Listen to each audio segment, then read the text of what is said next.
Good morning. Oop, oop. Still doing it with my cell phone. I haven't set up the proper setup yet because I'm still waiting on a microphone. Sorry about that. This is going to be a quick live stream, guys. Oh, I'm going to get the little stand. I should have done the little stand ahead of time. There we go. Look at that. Now you're staring and you won't get seasick. Hi, hello, buongiorno. A topic near and dear to my heart is YouTube, because I make YouTube videos and I wanted to. I find that often I get like comments and messages from folks who don't necessarily understand like the behind the scenes. So I love adding a little bit of clarity as to how YouTube works, how much money we make, where the industry's at right now. If you're looking at making a YouTube channel, what you can expect, that kind of thing. So I'm gonna start off with a little just bunch of information for you guys. As I have mentioned before, I deactivated ads not too long ago. And I did this because ever since the adpocalypse, that was like 2017, ad revenue has consistently gone down. So my views have consistently gone up, ad revenue consistently gone down. And then this year, they started rolling out the double and triple ads. I've even had like 4 ads back to back once. So I just found it kind of like intolerable that there's that many ads now. And I know from the back end that creators are making a lot less. Um, for those of you who aren't familiar with the apocalypse, basically, I think it was like Colgate and Coca Cola had ads up against like ISIS recruitment videos. And so they had a little freak out. They had like a PR like nightmare with YouTube.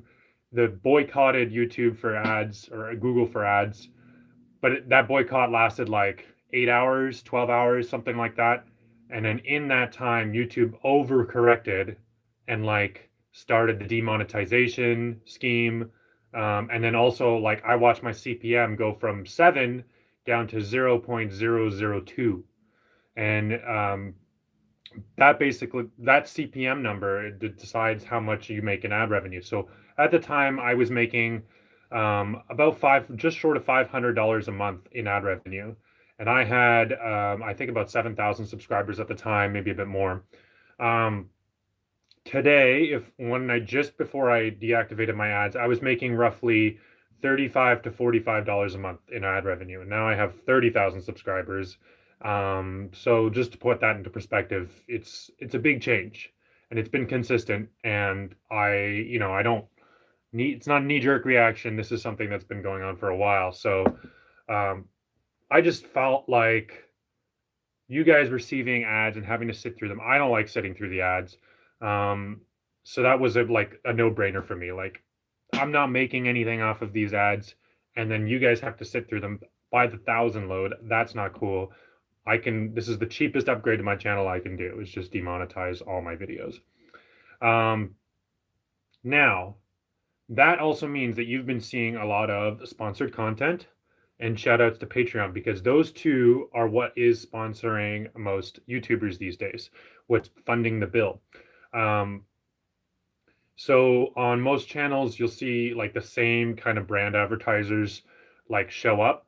And a lot of those ones, especially for smaller channels like mine, they are really pushing like affiliate marketing, is what they call it. And that's basically like every person who signs up using that link, the channel gets a cut. Now, affiliate percentages can be anywhere between 5 to 25%. It really depends on what the product is. Now, a lot of the products that you guys see showing up all the time are digital products. So, like VPN services, audiobook services, um, I don't know, just like stuff like that. Stuff that is easily repeatable, so they don't have any like product cost. Their overhead for the actual cost of the actual product is very low, so they can just output a lot. You know, as the company scales, the profit scales immensely. So they're really big on pushing out marketing. Companies like that really want to like get at the marketing out, flood the industry, and really dominate. So that's why you see them all the time. and they also will post more attractive affiliate numbers. So they're reaching those higher percentages that some other companies that sell an actual physical product and there's that cost in the product aren't going to offer. Um, for me personally, I have done affiliate marketing. I haven't done it like I've had the offers from the big companies like NordVPN came knocking, the audiobook company, what's it called? Audible came knocking, and honestly, like a few of them I've turned down because they're bad products. Like Audible is a terrible product. I don't like it's a high quality product, I'm sure, but the price is astronomical. So I didn't feel like that was at all a good call. So I turned them down. NordVPN, I've had a VPN service for years. I didn't find NordVPN to be any worse than the service I'd already been paying for years, but it was like twice the price. So I didn't go with them. I wasn't satisfied with the numbers that the actual product themselves. Now their affiliate marketing numbers were pretty good. Back down on the boat says VPNs are free. Yes, there are free VPNs. You should read very carefully what those free VPNs actually offer you, because if you're not paying for the service, you are the product. So keep that in mind. Anyway, that brings up Patreon. Now, Patreon's amazing, but it's also kind of like crappy because on the one hand, like this industry used to exist as like a commercial enterprise. It used to be that a content creator could just make good things, and if they got like a couple 100,000 people watching, they could pay for stuff. They could fund their lifestyle that way. And the income I'm talking about, just making like a full-time like living wage. We're talking around the 20,000 to 30,000 mark, number.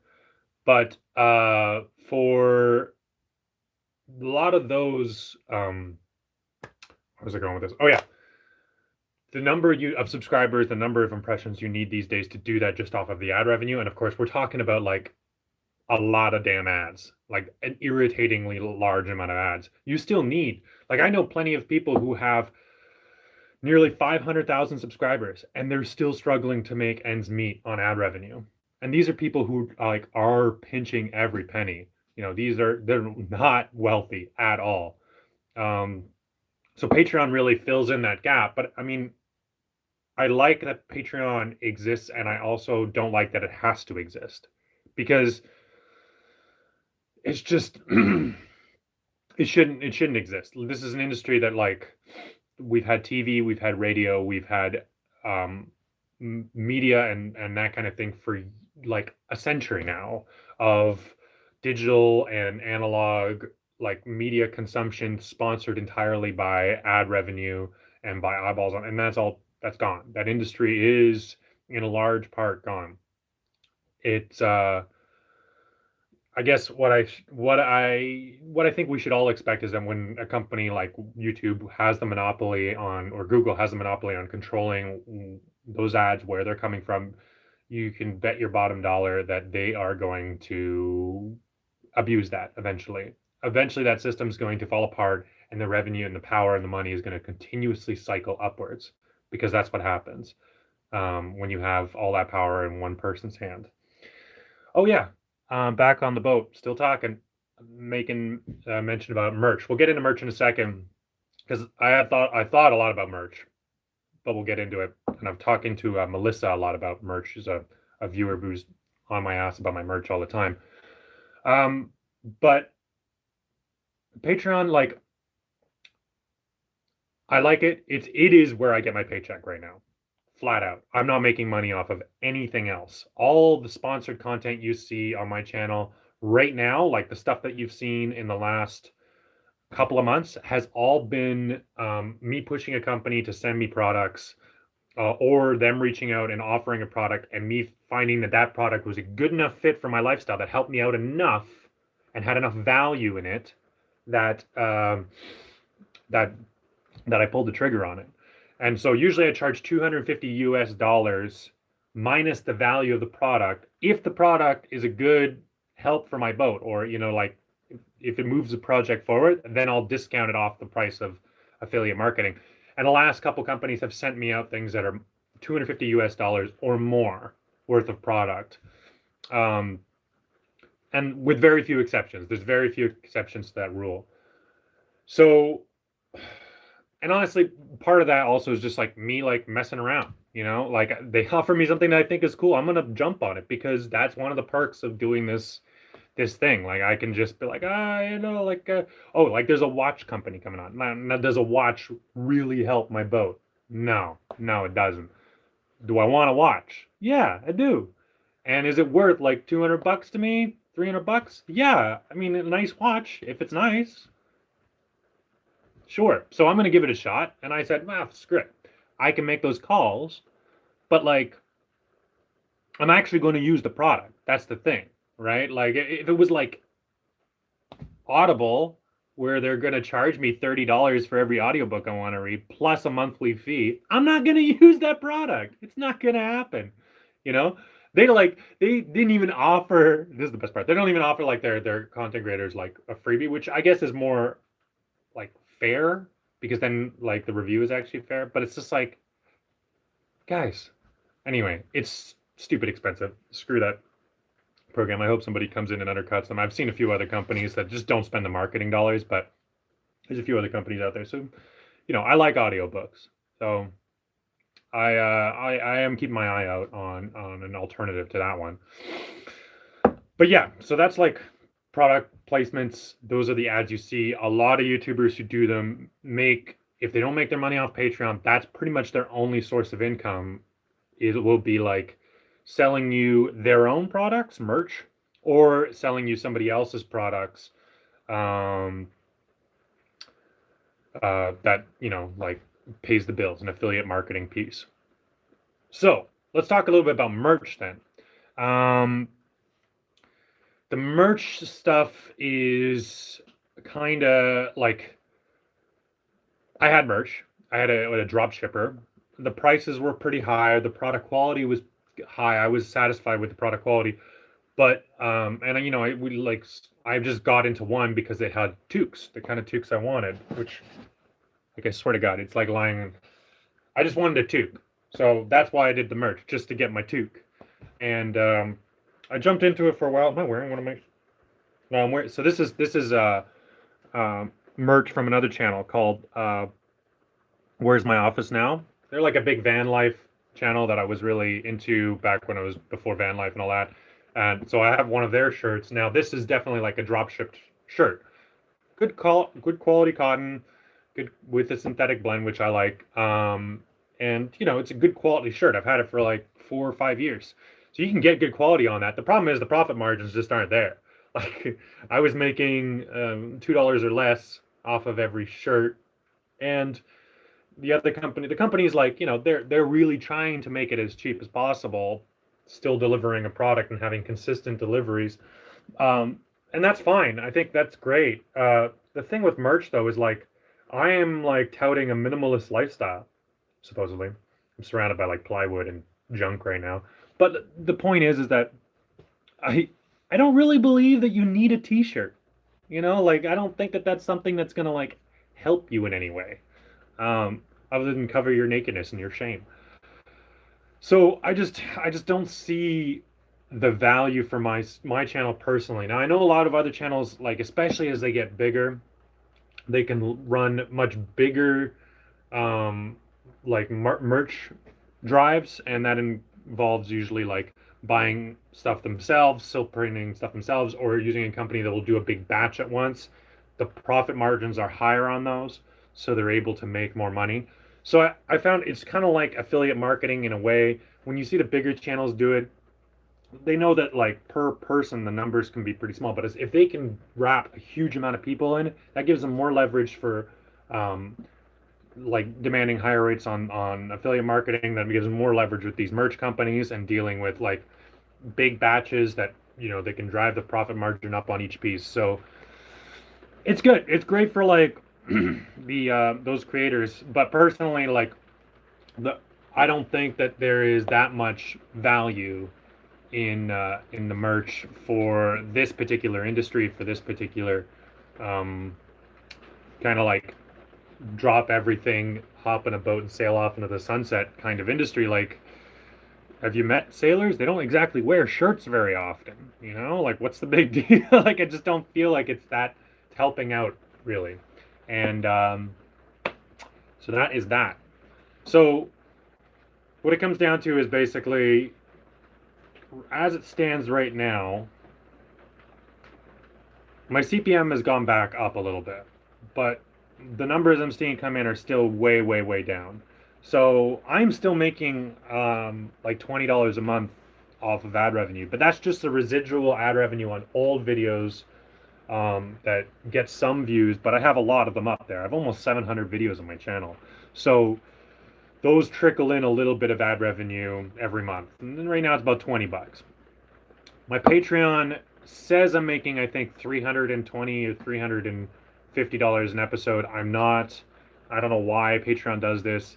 They just make up like a false number. Like the first video, I'll make like 400 bucks on that first video. But by the second and third, it's down like 200 or less, you know, because a lot of people want to go for the monthly subscription fee. And so they'll just go like, I want to give this guy $5 a month and I'll set my donation at $5 and I'll cap my monthly donation at $5. So if you post one video, he makes the monthly income. And that's a great way to do it if you're supporting somebody on Patreon and you don't want to think about them producing like a lot of videos suddenly or them changing their delivery schedule and you don't have to go into the app and change anything. So but the problem is that Patreon's not designed to like actually show that. So Patreon doesn't, to be fair, Patreon doesn't know how many videos I'm going to post. Their algorithms aren't paying, like, no one at Patreon is paying attention to me directly. I don't have anyone's email. I'm a nobody, right, on that platform. And I'm a nobody on YouTube. Same thing. You can't email or phone call YouTube. They don't answer phone calls. I mean, I have plenty of friends with like almost a million subscribers who don't ever get feedback from YouTube. I've never talked to anybody on YouTube. So that is very normal. And unfortunately, that's just the world of large websites having a lot of influence and not a lot of accountability. Um, so Patreon doesn't know how many videos I'm going to post. They don't know how to post a number that's actually reflective of how much money I make. So I'll just tell you guys.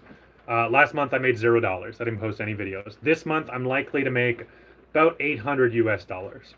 So pretty good, pretty good. Shit for a full-time job, but you know, not bad for being able to do exactly what I want to do. And I gotta say thanks. That's entirely money that came from you guys, from patrons, from people who support my videos. That's not money from like some corporate entity funding the bills or a bunch of eyeballs making their way onto my videos and ads being bombarded on them. That's direct money from you to me. So yeah, like that is awesome. And for small creators especially, that is a huge way, that's pretty much the only way to keep going. So a bit of a bummer. I know a lot of people who get into YouTube and really hope, like they have a lot of hustle and they really hope to like turn it into a stream of income that they can keep going on. And they're not wrong. I mean, I can live off of that amount of money and I get odd jobs here on the island to supplement if I want to build this boat faster, you know what I mean? But like if you're getting into YouTube just to make money, you just pick any other industry. I mean, honestly, there's so much more money to be made. Like get into photography, man. I made a killing at photography compared to this. It's laughable how much. Like I made my yearly income off of YouTube. I'd make that a month off photography. I saved up all my money. I paid off my student debts. I did everything just on photography, and that was just working 7 days a week, doing like between 4 to 10 photo shoots a day. Like I just cranked them out all the time. I was like a blue collar photographer, just always working and always marketing and always meeting and just nonstop. But you know, there's lots of other industries you could work at and be mobile esque, you know. I made a bit of money still on the road traveling around as a photographer doing real estate photography. I still made a little bit, and I probably made a lot more at that time off of that than I did off of YouTube. That's for sure. So, I mean, get into YouTube because you love making the videos, because you love the community, because you love the feedback, and because you have thick skin. That's part of it too. Because as you grow, the insults get more plentiful, the attacks get more plentiful, the death threats get more plentiful, and every time you level up how thick your skin gets, they step up their game, the trolls online, and it gets worse. So it's like it's a perfect balance of you balancing your self-worth from yourself and then being attacked by strangers on the internet. I mean, I know this is not most people, but obviously this is special little guys who just love leaving a little comment about how they're gonna murder me and rape my sisters and burn my boat to the ground and I don't know, whatever other death threats. I haven't received a death threat in a little bit, so you guys are slacking off, honestly. But, I mean, if you're not getting mad at a hobo out in a boat in British Columbia, what are you really doing with your life? Step it up. You know, get a little angry at guys for no reason. That's a good job. You should do that. Okay, I'm going to answer some comments really quickly, and then I'm going to get off of here. Honey is finally awake. Hey, cutie pie. Oh, looky. Who's sore? Stretch it out. Okay. If money wasn't, Danny wants to know, if money wasn't an issue, which signal booster would you get for your internet on the boat? I don't. If money wasn't an issue, I'd buy a huge data package on like a cell phone. That's flat out. That's awesome. And if money wasn't an issue, I'd be BFF with like Elon Musk, get my first satellite hookup. What? And that'd be sick. As it stands, I have a WeBoost, 5th generation WeBoost, and it works really well. Unfortunately, it's hard to like show that where I'm at because there's so many mountains nearby that block the signal. If I'm in Silva Bay, there's like a cell phone tower right there. It's really close. So I get perfect reception no matter what. So that's not going to change. If I go over to Degnum Bay, that cell booster is the only reason I get any reception on my boat at all. And most people who are in Degnum Bay just got to reconnect with the self because you ain't got any kind of connection out there. So that's just the crux of it. If you row out to the channel, you can kind of sort of pick up this cell tower, but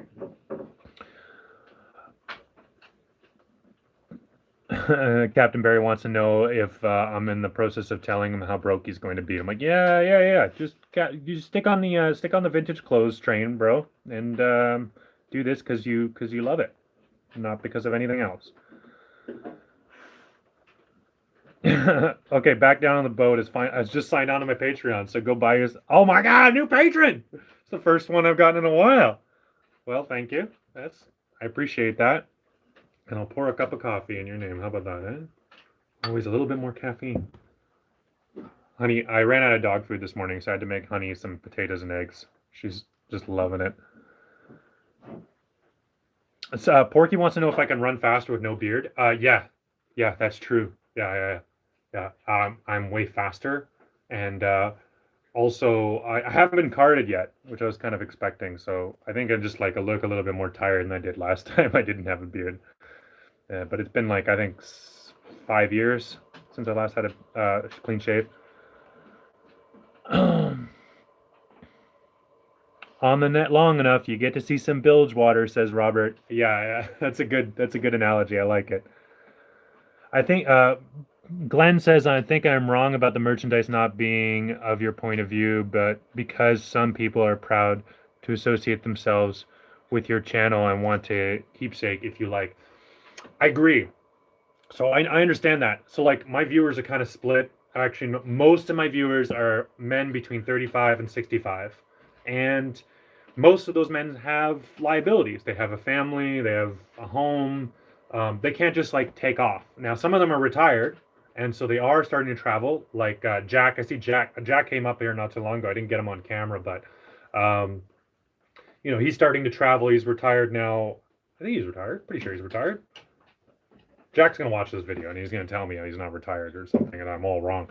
But the point is that there's plenty of those guys who are getting back into it, who were like vagabonds in the 70s, and then, you know, family and life and everything else happened, and now they're getting back into it. But there's plenty who aren't getting back into it, who just watch because they enjoyed watching and are completely content not, you know, risking life and limb out on some harebrained teenage adventure. And for those guys, like a lot of them, that's the merchandise works great for them because they're, you know, they don't mind. They've got a little bit of disposable income and they want to rep a show that they like, and you know, just like a band T-shirt. I love a band. It was just a black T-shirt. I'm like, who pays $20 for a black T-shirt? Well, if it's got the band logo on it, and I can tell everybody that I like that band, then that makes sense. The thing is, for me, I'll probably do it. Like I'll probably have drop shipping, but I'm not going to see large. I'll just do it for the same reason I did the toques, just so that I could have one. You know, not because it's going to really drive profits for me, because I really don't think that there's that many people. Like I've had a merch store for for 2 years there. I had a drop shipping merch store, and I only sold, I think, maybe less than 100 things the whole time that was open.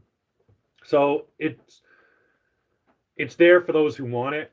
What I'm looking at in the long run of doing is selling useful tools for off-grid living and travel. So right now I'm working with, like, you know, affiliates and those companies, and I'm trying to get them to like work with me more on setting up the site. Brock, who has the Blues over there, he's helping me build the website, and he's a great guy. He knows Shopify inside out, so we're moving our stuff over to Shopify to help streamline it. Canadian company, got to rep it. And you know, like I want to eventually get into stuff that I think like holes in the market that I've seen. You know, I've seen that in Canada, for instance, batteries. Oh my God, what a nightmare trying to get batteries in this country. Um, and although like that's a problem, getting batteries across borders is a problem and something I don't necessarily want to deal with. But there are ways of streamlining that so that people can build lithium batteries, or people can have solar and wind turbines. Sam is getting more and more invested in his own solar company, and he's moving up there. So I hope to work with him as well. Like, there's lots of chunks that I think I can do as a merch store and actually like offer something that is not crap, you know. Like I said, it's not crap before either. Like I'm still wearing the shirt 5 years later. Like it's a great shirt. Nothing wrong with it. I don't know. I just don't want to sell shirts. I just don't think it adds that much to the world. All right. Sorry, I've ranted long enough about this. Okay, so when are you going to finish that damn ceiling? You know, okay, today I'm working on the bathroom, and we're getting some good progress done. If I hit a roadblock on that, the wood for the ceiling is in the workshop right now. So I can go run it through the table saw and then start the coating and painting and sanding and everything of all of that stuff. So honestly, I could go do it today. I got time. I can go do it today. Maybe I should. Huh?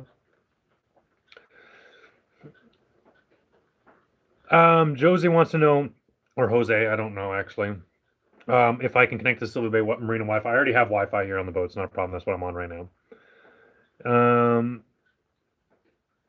75 Echo says I should review my decision to allow ad monetization again. My experience is that YouTube have changed their algorithms again. Yeah, sure. I might give it a shot. I think part of what they're doing is, since I'm not monetizing my videos, they're not making any money off me. And so they've stopped recommending my channel. And I've watched the new subscriber count drop a little bit. That could be because my boat isn't painted and there's not much to look at, and it's hard to make videos that are like inspiring and make people feel good when, you know, this is just, it's a slog. It's a lot of freaking work. Like, and I've shown you guys like every step along the way. It's a long ass project. So it could be because of that, or it could be because YouTube is actively, you know, shutting down my videos. I don't know. I don't have the data set wide enough to really know for sure. Okay, it is definitely not about making. Oh, so this is Park Nest is saying it's definitely not about making money. You try to earn some money and get something back. It costs money to run a YouTube channel. Yeah, sure. It's not, You're not wrong. Okay, Gustav wants to know if I can make a video of the boat, for example, your sleeping arrangement. My sleeping arrangement hasn't changed. I built the berth, and then I laid a big queen size mattress in it, and I've like got some shelves. I'm not happy with it. I'm gonna tear it out shortly. I'm waiting on the money to get some different wood because I want to build it all out of cedar because I've made it all out of pine before, and it's not a good idea to make anything out of pine on a boat. It's just awful.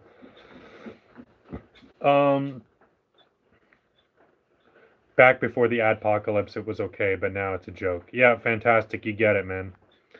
Barry wants to know. He gave me a 9.9 motor and he wants to know how it's running. I haven't actually tested it. I'm sorry, Barry. I'm a piece of shit. Mama was right.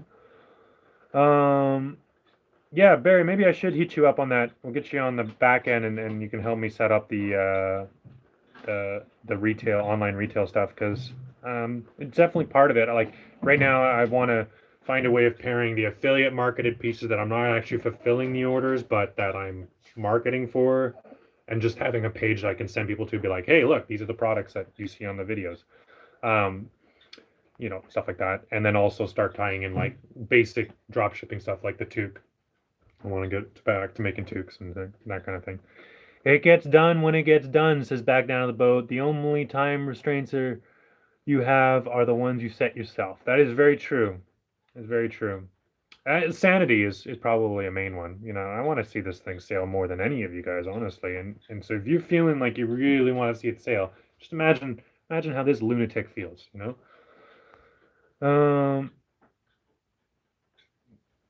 Okay. No.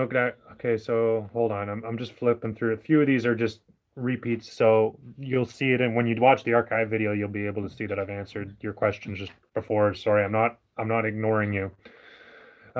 Considerable experience with electrical engineering. What would you recommend for someone who wants to follow in your footsteps? ECAT building. This is Train. Train wants to know how to do this. What's my advice? That's a toughie. You got to look at multi-hulls. Monohulls, battery technology is not there. You're going to waste an arm and a leg, and you're going to have to redo that every like 5 years, replacing batteries. The technology is just not there. Batteries are great to have, but get something where your investment can kind of like be worthwhile and be what? Calm down. It's not a big deal. Chill. So if you want to get into this, look at how you're going to get the power down to the water. I had to build those big outboard legs. That wasn't cheap, and that wasn't simple, and that involved a lot of work. If you've got inboards, it's a lot easier. If you have a small boat and you're able to just bolt an outboard to the back, well, look at the electric outboards. There are plenty of options out there. Look at converting your own electric outboard. I'm doing that right now. Video coming out whenever I get my welder working again. Yeah, so there's a lot of options there. Getting the power into the water is important. Making enough power on board is important. Little fans that make irritating noises are not important. But yeah, so that's what I would suggest. And everything else is just like this stuff it takes longer than you think it's going to take.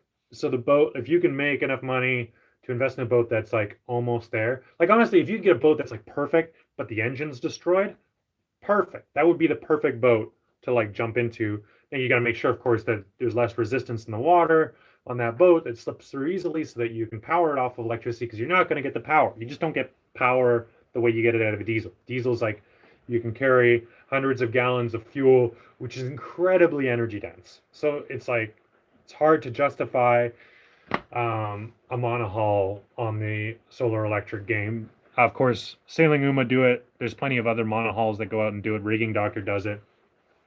But they are sailed boats. Electric is just to get in and out of harbor and to motor a little bit. They cruise around, they're slow, but they make it work, and it's really it's a really good setup and fun setup, especially when you're on anchor and you have all that power to play with. I'm watching all the other liveaboards around me suffering and running their generators all the time. I don't have to deal with it.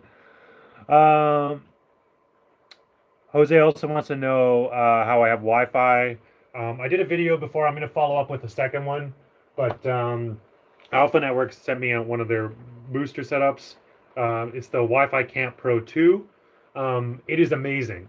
It's a great system. It's a USB powered Wi-Fi antenna hooking up to an RJ or RS45. I can't remember what it's called, which is basically a miniature repeater smart box that allows you to connect some stuff via Ethernet, allows you to connect everything else via Wi-Fi.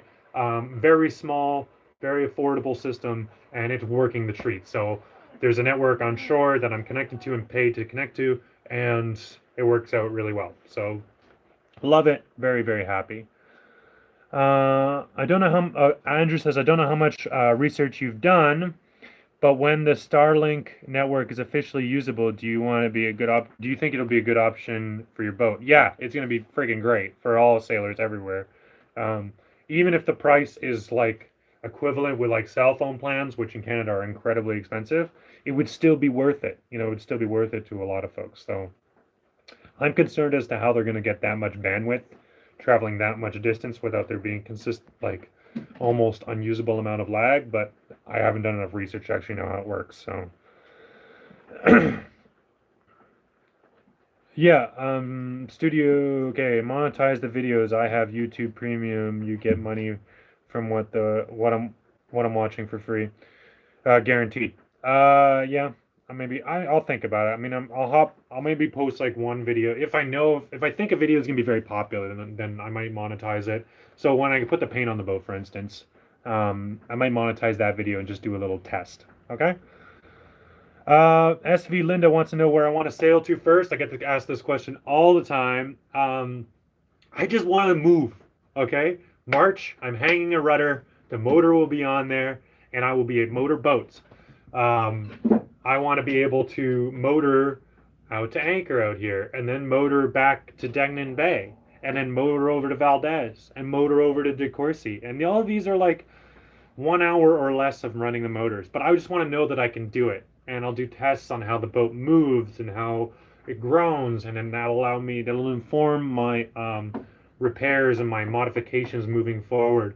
So that's really what I'm excited for. I'm excited for a change of scenery, but more importantly, I'm excited to know that the boat is, that I'm moving in the right direction, because there's still time to pivot a little bit.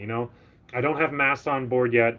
I've been looking at, just doing nothing but solar and wind and foregoing the sails entirely. Or I could see that that's not a good idea and go sails entirely. But honestly, nobody knows. No one's doing what I'm doing right now, and nobody has like the amount of solar that I have on this boat and sails or clear sails. No one's doing the freaking clear sails.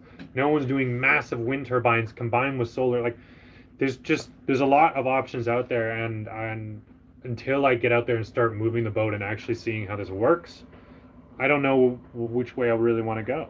And that's fine. This is one giant experiment, so we'll see. Okay, Quinn says, hello from Bellingham. I love exploring the Gulf Islands on my motorcycle. Been to Saturna and Salt Spring so far. What are some cool places to check out on Gabriola? Good question. Gabriola has 2 provincial parks. It has some other municipal parks. There's lots to see. There's the 707, which is a huge park up the middle of the island. You can get lost in there for weeks. The Elder Cedar Grove is a beautiful place to see. It's the only standing old growth stand on the island. There's Twin Beaches, which is two very sandy beaches. Good to go there during low tide. Malaspina Galleries is that big rock, like curling wave that's built by erosion. It's very beautiful. You can go there anytime, high or low tide. It's beautiful. Drumbeg Park, I love the view from there. It's one of the only southern-facing views on the island that's really, really nice. And then there's all these tiny little hidden beaches, like Spring Beach and kind of Sandwell's a little hidden. Like a lot of them I just didn't find until much later. So if you go back in the videos, you'll see there's lots to see. And if you come here and just ask around, people will tell you probably stuff I don't even know about yet. So lots of options. Quinn, you should go check it out.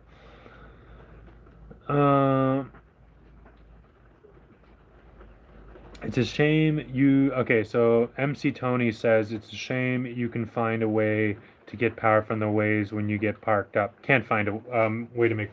Yeah, so if you're getting that kind of wave action, you don't want to be anchored there.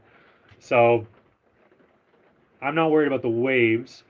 If you're getting that kind of flow through, you probably don't want to be anchored there either. I mean, here we get about a knot, a little bit more than a knot in current on the biggest tides, because it kind of like doesn't pinch right here. This is not like the Gabriela Pass, which gets up to like 6, 7 knots. Here it's like we're part of the channel, so you get the same kind of current as you would get out there in the channel, maybe a tiny bit more, but yeah, it works out to about a knot and a bit, and that's just not enough juice to like. I can drop a propeller and it will spin the propeller just barely, but that's not enough juice to like make any kind of power. Uh, Okay, I'm reading some of your comments and smirking away. Fantastic says, "Hey, I'm a person saving up to buy a boat on the coast, and my plan is to do cheap liveaboard in your area. What are the costs?" Good question. Um, if you're coming from an apartment, it's going to be a bit of a journey for you. You can check out the Waldies channel, especially their old videos. They came straight from a house into a boat, and it was tough for them. It was really tough to adapt. I came from a camper van and then a motorcycle, so for me it was still tough because I moved onto a wreck with like no power systems, no water systems, no barely any heat and leaking water all over the damn place. So that was tough for me, but the actual living in a like tiny space and dealing with limited amounts of water, that wasn't so tough. So what you're going to want to look at is you're going to want to mooring on a dock if you're coming from an apartment is a good idea, because it will make it so that you're basically moving into a waterfront tiny house. Once you get onto a mooring ball or onto anchor, things are very different. Then you're really going to want to invest in like your dinghy and having mooring for your dinghy set up, making it easy to get to shore back. That's going to be an issue for you. You're going to be hauling fuel and water and stuff like that, and that's something you want to consider before you get out into it, because having a vehicle to like get the fuel from the station or get groceries and bring it down to the marina, which marinas, the good affordable ones, are almost never where population centers are. So you're looking at if you want to get an affordable one, you're going to also need a car, so that's a cost. You're going to need to pay those mooring fees, that's a cost. um, you're going to want some sort of internet connection, that's also a cost. You're probably going to spend a lot of money, and once you get on an anchor on mooring ball, just on fuel, just to make a generator run and keep your batteries charged. If not, then you're spending a lot of money on solar panels and wind turbines. That's a big upfront investment. So there's lots of those kinds of costs to consider. Some of the more obscure costs, like right now, I'm paying mortgage for my dinghy only so that I can run and use the shower and the toilets there as I'm like fixing and rebuilding the head on my boat. Once the shower is running on my boat, I have a washing machine running on my boat, the water maker is running well. I probably won't do that anymore. But that's the cost I'm paying right now. Mooring this boat on the dock is impossible. Uh, there are, I think, 5 marinas on this island, and none of them will take me, like at all, flat out. Doesn't matter. It doesn't even matter how much money I throw at these people. They're not interested. So that's like an issue. That's something to consider. Can your boat even get to a dock?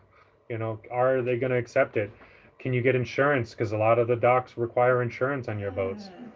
Are they going to allow you to even be on the dock? So lots of those costs to consider. And what I suggest, what I didn't do, and what I probably should have done, is to be traveling around my camp. When I had my camper van, it would have been great if I had come out here to the coast and just look for a job at a shipyard, doing or working on a boat or something like that.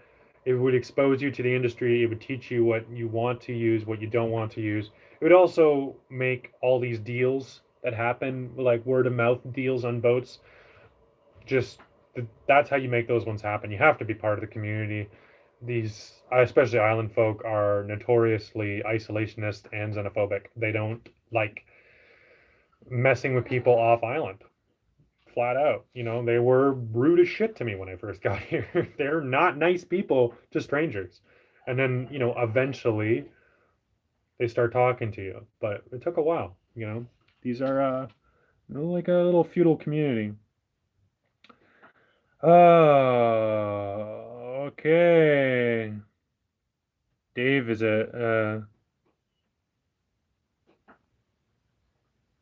okay. I'm just reading through. Anyway, oh. Okay, there we go. Oh, a few people ask me why I can't use the marinas. It's partly because I'm a multi-hull. I'm 21 feet wide. I'm 46 feet long, or 47 feet long. It's hard to find a berth that I fit in, and the ones I would fit in, they like to either save for transient. So like on they call it the hammerhead, the end of the dock. You can fit a multi-hull there, but they like to put their transient berths there.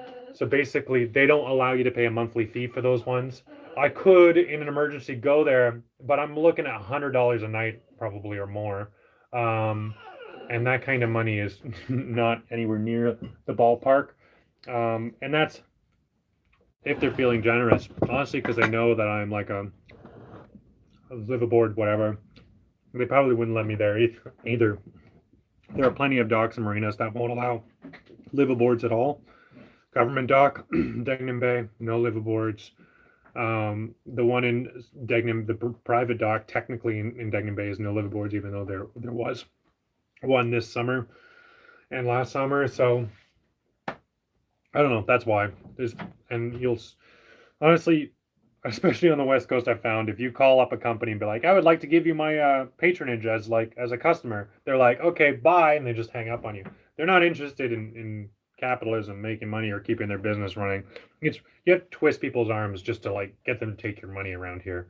It's a whole different world, man. I'm learning a lot. Okay, what is it? What is it? What is it? Okay, honey wants to go for a walk. She's whining at me a lot. So we're going to go for a walk. Thanks so much for tuning in, guys. Sorry about the ranting, disorganized thing. Eventually, I'm going to stop doing this on my phone and start doing this on a system that works a little bit better. Okay? Good. We're going to go for a walk. We're going to go for a walk, huh? All right, guys. Take care. Thanks for watching. Thanks for supporting on Patreon. And thanks for putting up with this long-ass project.